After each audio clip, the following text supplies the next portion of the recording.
In the dawn age of Westeros, before the coming of man and the raising of castles and cities, there were only the children of the forest. Little is known of them now, but it is said they were small in stature, dark and beautiful, and no taller than children when grown to manhood. They lived in the depths of the forests and hidden villages, crannogs and caves. They hunted with weirwood bows and armed themselves with blades of obsidian. Their wise men were called green seers and were possessed of a powerful magic. They worshipped nameless, faceless gods of the forest, stream and stone.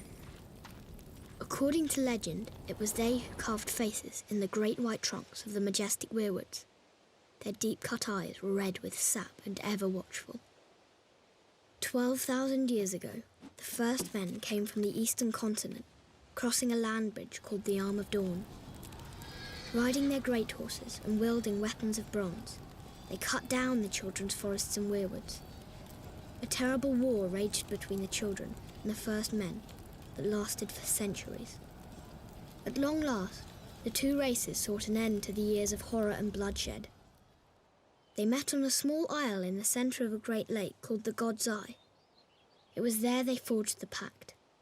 The first man would be granted dominion over the coastland, the mountains, the high plains and the bogs, but the deep forest would forever belong to the children, and no weirwood tree would ever again fall to man's axe. To seal the pact before the gods, the children carved a face in every weirwood tree on the island, which came to be known as the Isle of Faces. But the pact could not withstand the coming of the Andals, a race of tall, fair-haired warriors.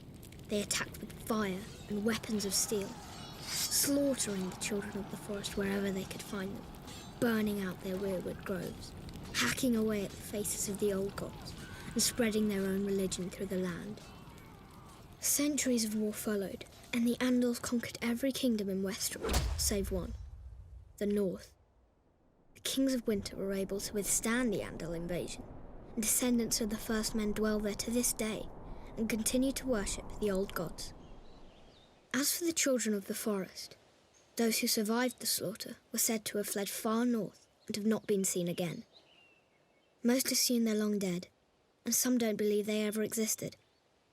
They live on only through song and legend, and in the faces of the weirwood trees.